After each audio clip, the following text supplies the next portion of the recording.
our next unit, Unit 3, Lesson 1, which is on news and sports broadcasting. My name is Chris Jordan. I'm your lecturer for the radio short course here at Boston Media House.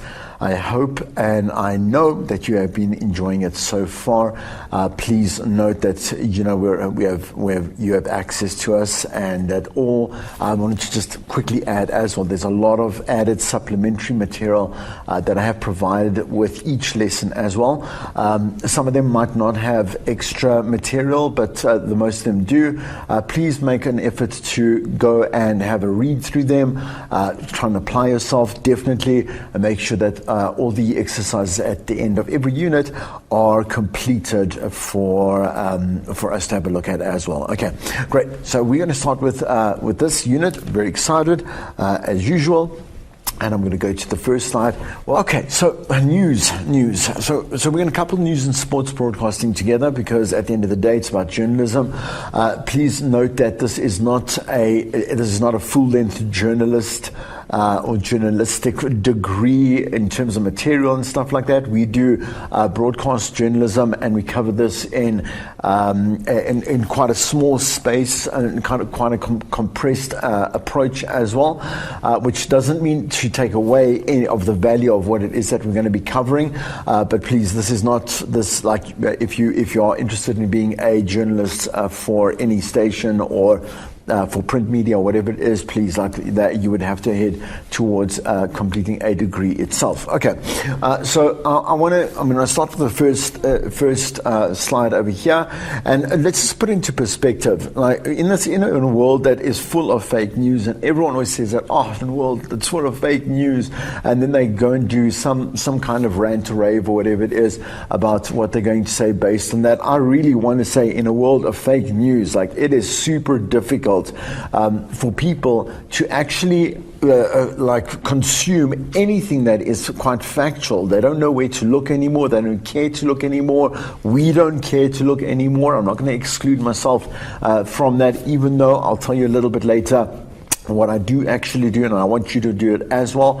But the thing is that if you just think about, for example, let's say the way that you tweet something, or predominantly it would happen like maybe on a TikTok thing, on a Facebook fan page or whatever it is, or a Facebook profile, LinkedIn or Twitter, right? So we will come across articles, we'll come across photos that have little descriptions or captions or whatever it is, have certain reactions, and all we will do is repost that and think nothing more of it. We don't actually click on the article, we don't read the article, we don't have any interest in what the article says, except its sensationalistic headline as well. And the thing is that most of that news is opinionated, one, which doesn't make it real or dependable, right, at all. There's a lot of apparentlys and a lot of like assumptions to the truth as well, and we seem to be the really just that energy that force feeds fake news and the sources of it and where it comes from to pretty much the rest of the community of the world, right? We don't take interest in what it is that we are reading to actually gain some knowledge, gain some perspective, and gain some actual information that is truthful, dependable, loyal. When I say loyal to the consumer, at the end of the day, it has credibility, it's got validity. There's everything in there that makes the story true at the end of the day. Okay, so when we first look at news, we do look at compiling news. We want to be able to say a couple of things. How many people does it actually affect? The reaction that we're going to get from the audience. You do know that bad news is normally the news that sells the most. Okay, if you've got a headline on a front page that says, some celebrity or whatever it is has given birth to triplets, no one actually cares, to be quite honest. When we see bad news, right, we see, like I say, volatile news, again, sensationalistic news, like scandals, things like that, we'll more tend to, going to read that, buy that newspaper. And buying a newspaper, as a sidebar, is not an old hat thing, even though we have a digital space for all of this material and stuff here in South Africa, as well as in other parts of the world, Australia, America, still in the UK as well. People are still buying newspapers, and so print media is not dead. said, as people might have said that to you. Anyway, let me not get off my main course here. Okay, the shocking nature of it, the reach it has. So in other words, how does it impact national importance, regional importance, community importance? At the end of the day, the issue itself, is it long running? In other words, for example, we have a story that begins somewhere. Okay, so it's got an origin. Then it goes and it filters out to follow-up stories. It might last, let's say, 2 weeks. It might last 3 weeks. It might come in now and again over a month. We might have had it 3 months ago. For example, we might have a sonar happening. I think it was in the beginning of the year, but we might see implications of it like right now. The story becomes long-running at the end of the day. A very big celebrity's death, like for example, Nelson Mandela, is a long-running story where all news sources and media sources would keep the story running for at least 3 weeks, and every aspect of Mandela's or Madiba's death, in various aspects, from his family to inheritance to what's going to happen in the country to the funeral itself, to the attendance, to the speeches, whatever it may be, it would be carrying on for quite a long time. In other words, long running, right? And who the story then involves. Okay. So why it came about? Why did the story come about? We want to be able to focus on the truth and accuracy of the story. So a journalist must be able to go and find out whether or not this is a lie, whether or not it is someone that's just, they're communicating falsified information in terms of like they've interpreted a certain way and now they're giving it to you in another way. It's serving the public interest. Is it serving the public interest? Is it impartial? And does it have a diverse approach to its opinion, right? So I said to you, that's right, I'm saying the news story needs to be factual, right, at the end of the day, but it is also based on, opinion is based on facts, right? And do we know that when we are reading this or we are covering this particular story itself, are we able to encompass something that is non-biased at the end of the day and has and allows for a diversity of opinion? Independence and accountability, definitely, and then a couple of notes on when you do the copy for your news. In other words, you're writing your news bulletins itself. For radio, we're looking at about 30 seconds. We're looking at about 5 sentences, not 5 lines, right? Crisp, concise, and clear copy. Okay, good audio for the newsmakers. A strong story structure that has immediacy. In other words, new in news means today or means now. So remember, even if it has happened on Wednesday, we make it, the report is happening today. So we will make it present and make it new. Interesting audio, so any sound effects, sound bites, voxes, that type of stuff, which I'll explain in a later slide as well. A lively, engaging reporter or newsreader, so someone that knows exactly what they are saying, what they are talking about, and all the details around that. So if you watch broadcasters, and again, I keep bringing it up, CNN and Sky News, BBC, that type of stuff. I love consuming that kind of space where it is like news to the exponent of news, right? But these journalists, no, they don't even have, so when they are on location, they don't even have the I think it's the autoplay or whatever it is, the autoprompter in front of them. There are no notes. They know the story so well and they just keep on talking like accurately, concisely, clearly, and definitely full of facts and in a way that they own the story, so because they have researched it, they have obviously prepared for it, and obviously are now presenting it. I love it. I absolutely love it. I find it quite fascinating that someone can have that level of professionalism as well. I know we do it in all our professions, but for me, I quite marvel at that. It's quite a professional turn on. Right, the use of active, descriptive, and emotive words at the end of the day. If we move to the next slide, you will see there are a number of do's and don'ts, and the thing is that we have to look at, when we are writing news, we need to have like an approach that has that has diction. I'm saying diction. What is the word I'm looking for now? So let's look at the next slide. All right. So first, a couple of notes that we need to note in certain particulars about execution and the writing of our news bulletins. Right.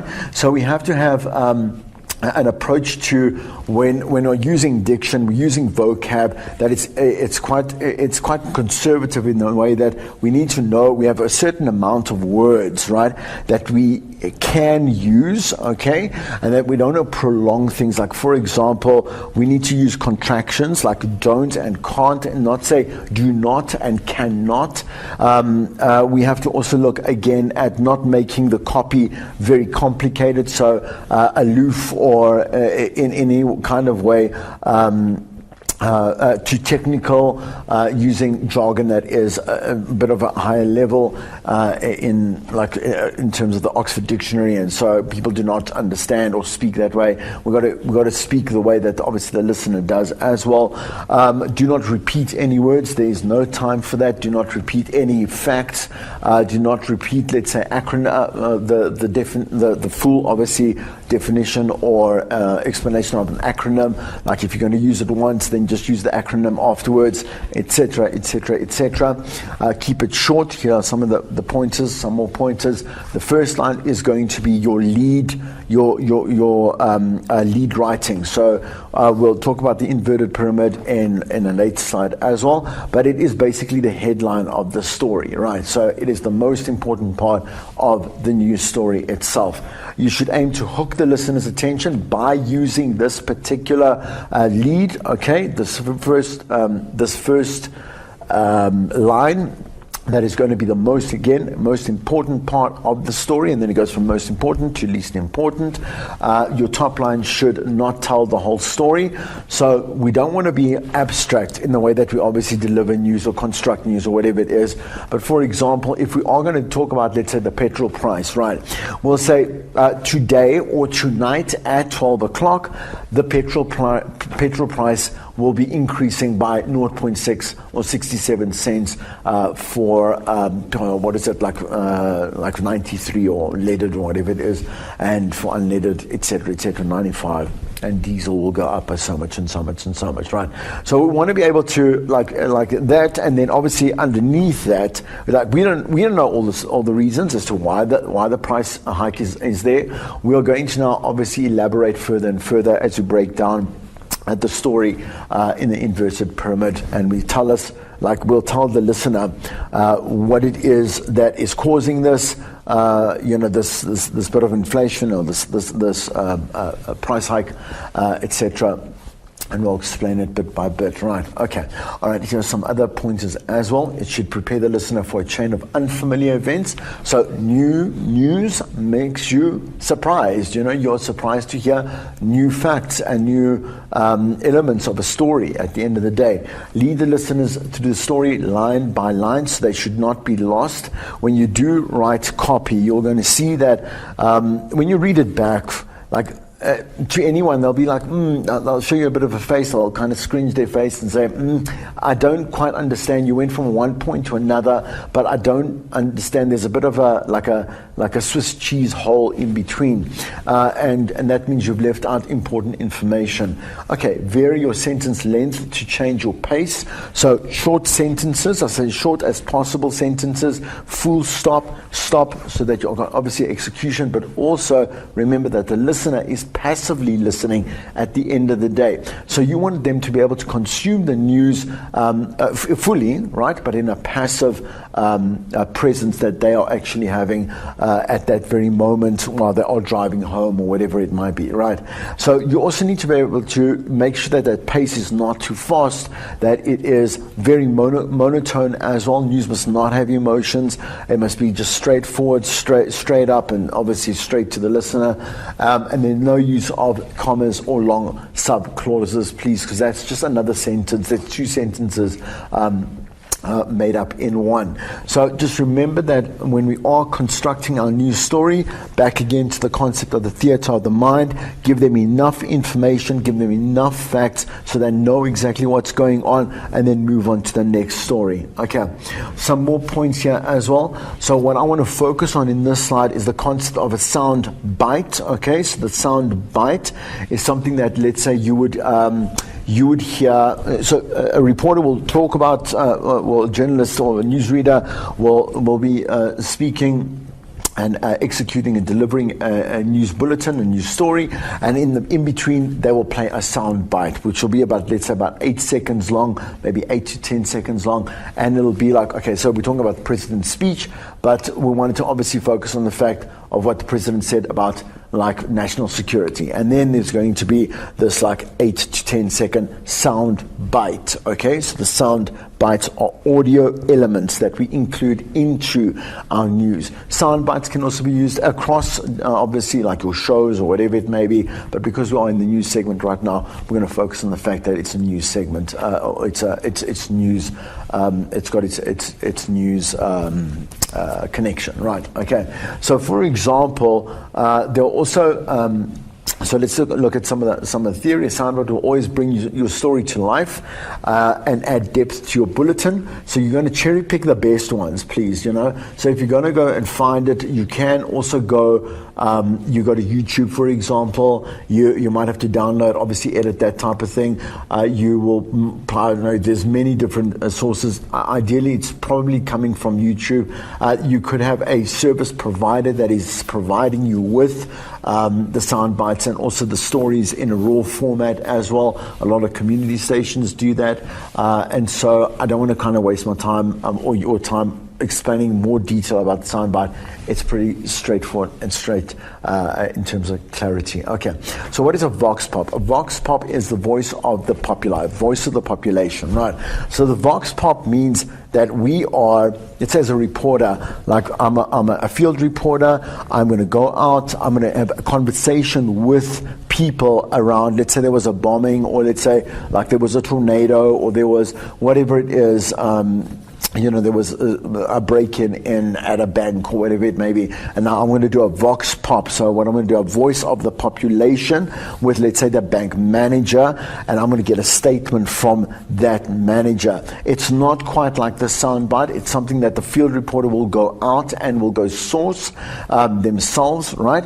And again, for example, there's a little example here. There's got to be a little bit of three-dimensional answer to it. So don't ask yes or no questions. Ask this person that you're chatting to make a statement. Ask them something that is a bit more broader, has a bit more of a bold approach to it. So, for example, also know about again, just like your like the use of words and how you can shorten that. And let's quickly have a look at that. For example, do you like the new market in Addis Ababa, like for example, or which will of course yield a yes or no answer? And what do you think about the new market in Addis Ababa, which means that they're going to elaborate further. Be wary of the yes or no answers, because you're going to just get a yes or a no, and then you're going to sit there and say, well, I can't really use a soundbite. Try and ask about the where, the how, and the what, or whatever it may be, or be a little bit more, like I say, original in your approach at the end of the day. Okay, all right, so let's move on. Some more guidelines. This is all about guidelines, this particular lesson.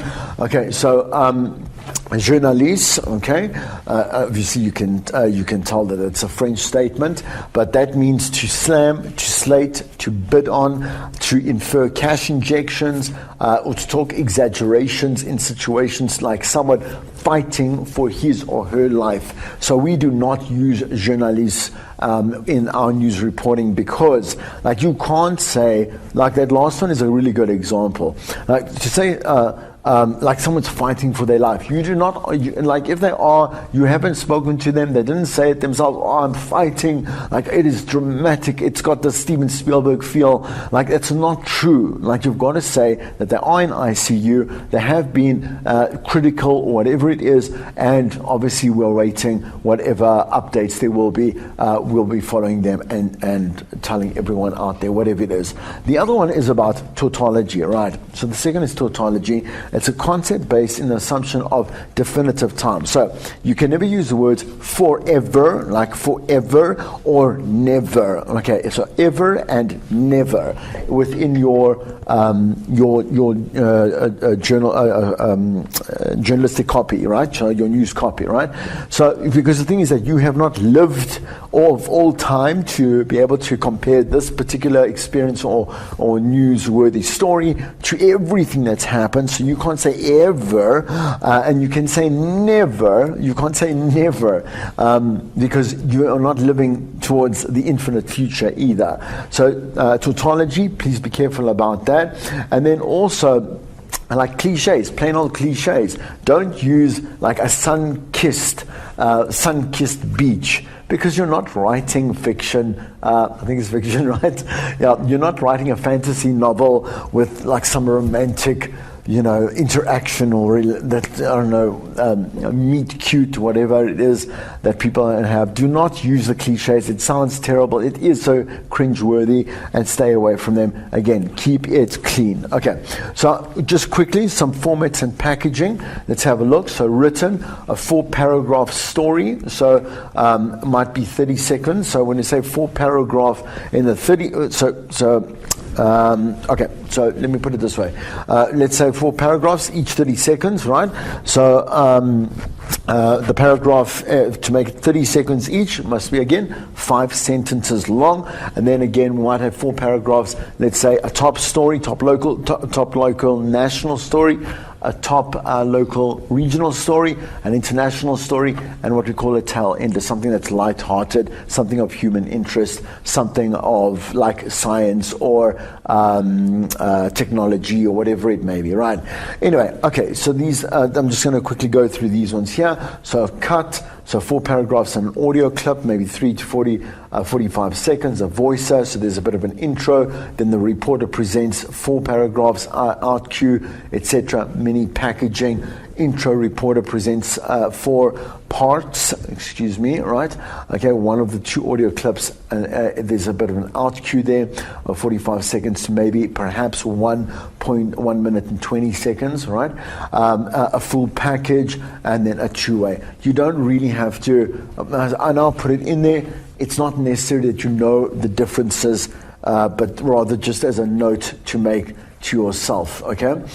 This is just a continuation so that you can understand in terms of the semantics of how different situations call for different types of reporting. So let's look at live from the scene, which we all are familiar from or of or with. So let's say, like I said, if you're only looking at one of the like one of our conglomerates, like again, our CNNs, BBC's, E-News, whatever it is, right? You're going to see people and reporters like that are live at the scene, right? We can also do that in radio when it is live at the scene. It's breaking news. We want to find out exactly what it is. We cut to the journalist that is going to give us 10 to 1 a repetitive, very short update because the story is just still unfolding, etc., etc. So the reporter is in the field, and then they obviously will communicate with the presenter that is in studio. So live in studio, here the reporter will return from a day at a news event and maybe come back in and will summarize something. So for example, they were, let's say, at a murder trial, and even though there were updates throughout the day, it'd be really nice if they come back, like let's say at the drive show, and do a little bit of a summary of what happened today, because they will be the assigned journalist for that story. Okay, 2-way from studio, so reporter is interviewed by the presenter. That's pretty much with a breaking news story. So just on that, the presenter must provide his or own questions. The questions are again through obviously an earpiece, and the producer will start feeding that person, that presenter, with information. But also the presenter needs to have a lot of kind of like improv abilities to know what to ask, simple questions that the presenter or the reporter will be able to answer, etc., etc. Right. Okay, so two-way from location. The reporter is once again interviewed by the presenter. The same applies as in two-way from studio format. Own questions, no scripted answers. To be sure that this format includes color and description and gives a sense of immediacy as well. So just note the little changes between the ones that we're obviously going through. Pre-recorded at location. So the reporter will go and then record the actual piece. It'll be edited, sound, context, all that type of stuff, and put in as a piece in the news story or the bulletin itself. And pre-recorded in studio. Not very, I'm saying, not popular, I'm saying it's not as frequent. The reporter links or scripts recorded in studio. The quality of the audio should be high, as his approach is less forgiving, because, once again, if you are going to premeditate any type of recording, it means you've got to put planning, and you've got to put preparation, and you've got to put something out that's good quality. If you've got someone that is on the streets, let's say in front of the tornado, like, you can only expect so much background noise to be eliminated by whatever it is, the equipment that you're using, right? But you've got to be forgiving of the news reporter and obviously where they are exactly in the environment, right? When it is premeditated, like a pre-recorded a clip or whatever it is, or a bulletin or whatever, like, there is zero to no tolerance in terms of quality and all the semantics in between. Okay, cool, great. So what makes a story newsworthy? Let's have a look at some of those aspects there. There's 5 that I've listed here. The first one is timing, right?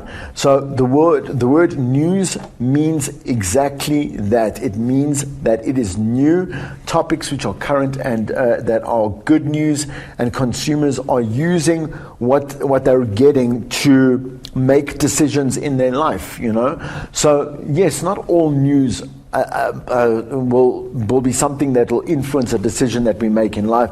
We also just want to know what's going on, and you know, when you've listened, maybe you listened to a bulletin this morning, like very little of that will actually influence your action, your, I don't know, even what you're going to say, think, do, whatever it might be in the day. But you're better with it because you are informed with the world around you and the country around you and the community around you, right? Which is a big plus, okay? Because your actions as a ripple effect later might be influenced by these things. So again, okay, let me not give too many examples, otherwise we're going to have a very, very long lecture. Okay, so significance is the other one, so the number of people affected by the story. So if we look at national importance, once again, regional importance, community importance, all of these are good enough reasons to do the story. Just remember who your audience is at the end of the day and why obviously you're doing this. And you know, let's say we are reporting killings.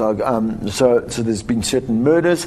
Why is that important to the listener? So maybe it's to, let's say, gain a little bit of perspective, awareness, maybe in their own community, what's happening. Maybe just the violent nature, depending on what the murderers have done and slayed their victims as, or let's say they're targeting, which I've and this is quite common, but it's also quite disgusting, that they target albino, race women because they sell the parts. It's disgusting, gross.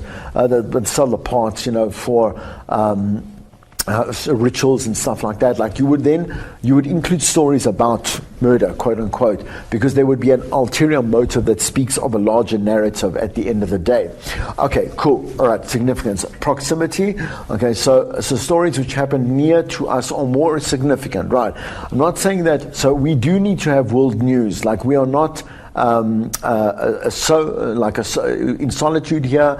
We're not just this element as a country that stands on its own. We are affected by world news, predominantly the US, which dictates a lot of stuff with our finance, with our markets, with everything that has the ripple effect the states actually do. So we do need to also think about that proximity in terms of how the world news does affect our current situation here.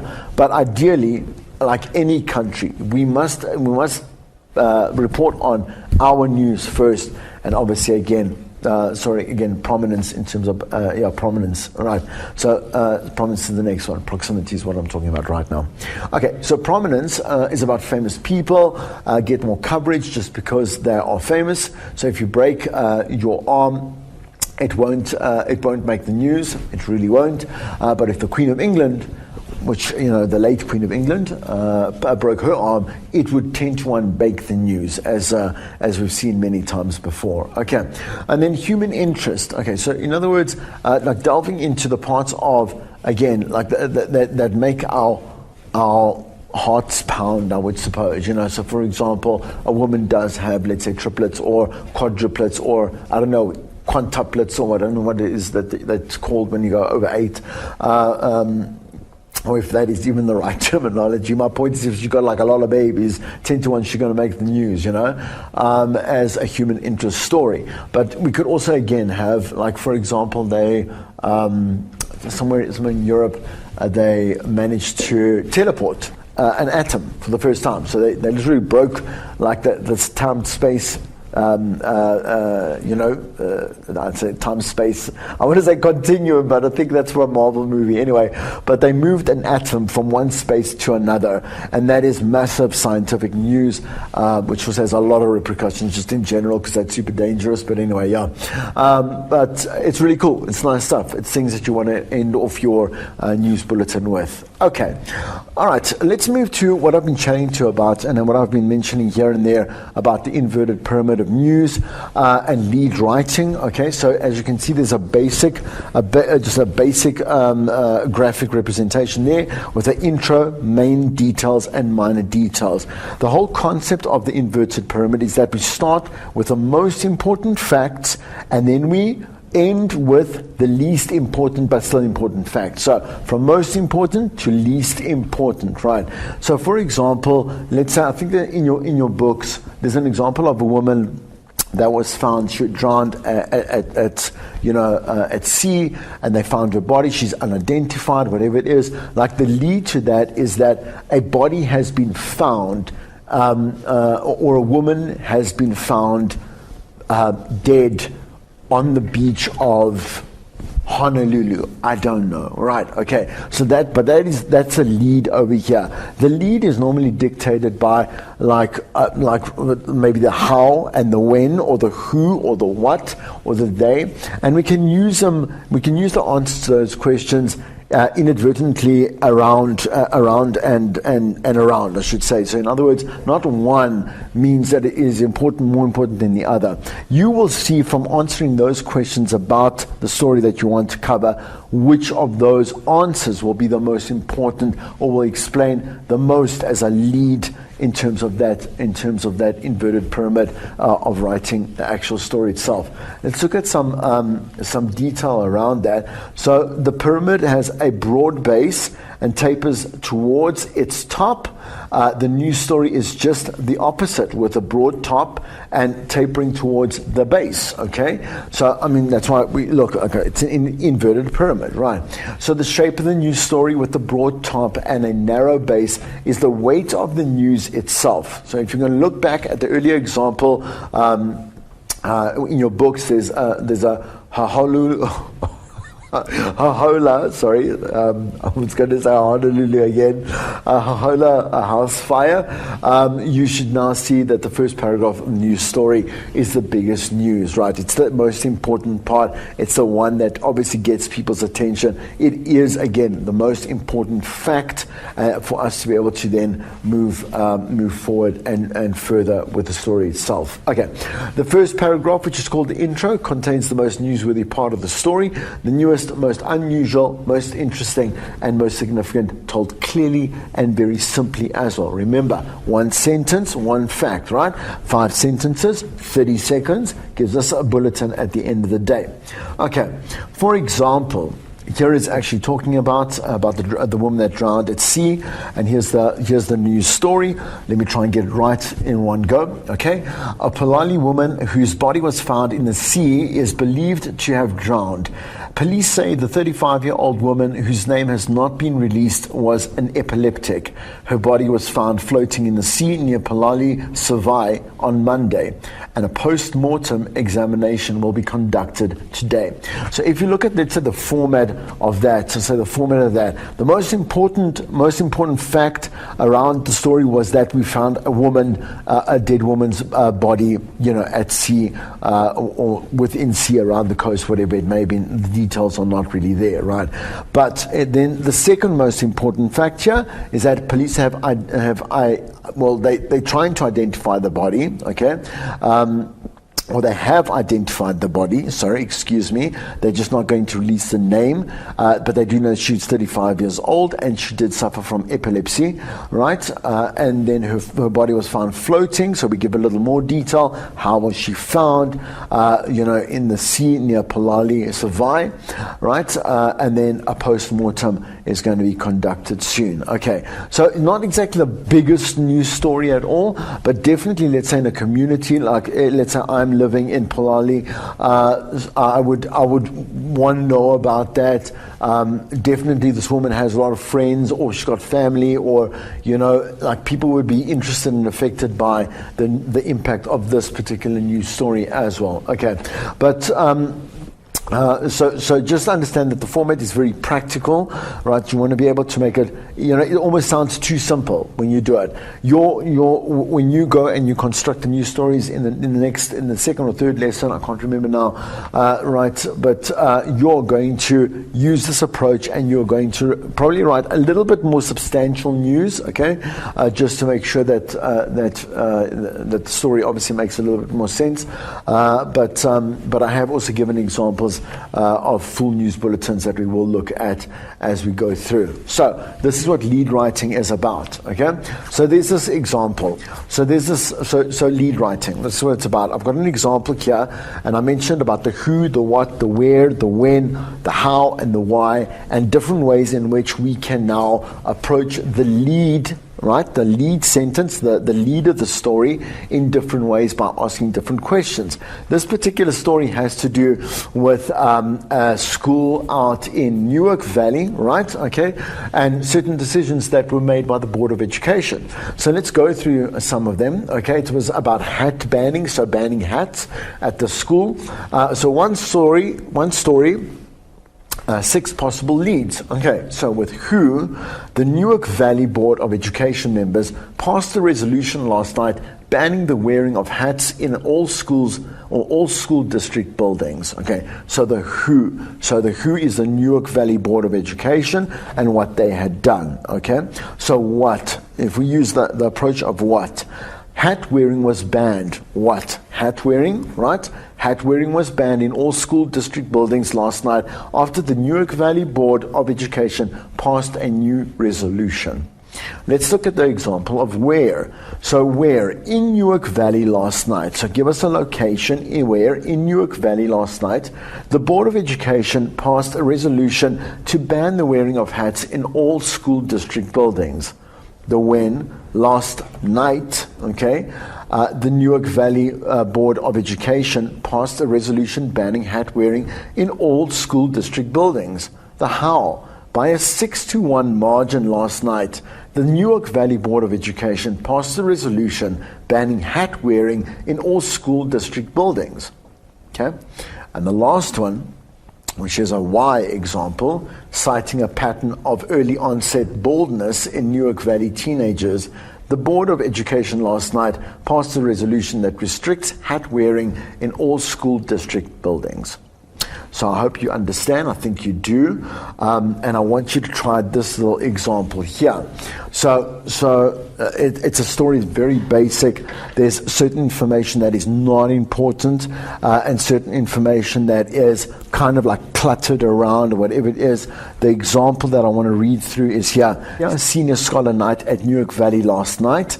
About 250 people showed up. Seniors who applied for and won scholarships were called up to the stage to accept their awards. 7 seniors won scholarships of $1,000 or more, and 13 more earned scholarships of at least $500. Punch and cookies were served in the cafeteria after the event, which lasted from 6 until 8:30 p.m. It is the third straight year Newark Valley held such an event, and it is quoted, "It's become quite a nice evening for parents and teachers and students to get together to celebrate the accomplishment of our young men and women." And that statement was taken by or from Mrs. Grant, who is the superintendent of schools. Cool. So now we're going to look at that. And what I want you to do is actually use the inverted pyramid. I've given my example there. It's very short. Don't look at it just yet, all right? Okay? Try it for yourself first. Okay? So kind of pause the video and go and look at, let's say, how you would approach this particular story with a lead, obviously the lead that you feel is most important, either in the why, the how, the who, the what, the when, right? And then cut out certain aspects. There are a lot of aspects there that's complete rubbish, right? And then model an example like the one that I'm going to read now, okay, which is the one that I took from there, okay? So last night, around 250 people in Newark Valley attended the 3rd annual Senior Scholar Night. Full stop, right? One sentence, lead sentence, right? And it's about the when, hey? So last night, around 250 people in Newark Valley attended the 3rd annual Senior Scholar Night. Okay, so the night celebrates achievements of school seniors by rewarding applicants with scholarships. Mrs. Grant, the school superintendent, had the following to say.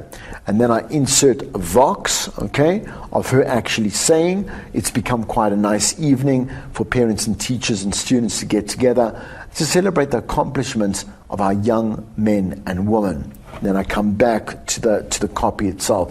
Around 20 seniors received scholarships between the amount of $500 and $1,000, from most important to least important. Cool. We're done. Just to summarize, please note that you need to be a journalist, you have to have an interest in the world around you. You should love language, right? You should have an alert and an ordered mind. Not me. But be able to approach and question people. Be polite, but be persistent. Be friendly, and be reliable. And that's the end of the lecture. I'll see you in the next one. Bye.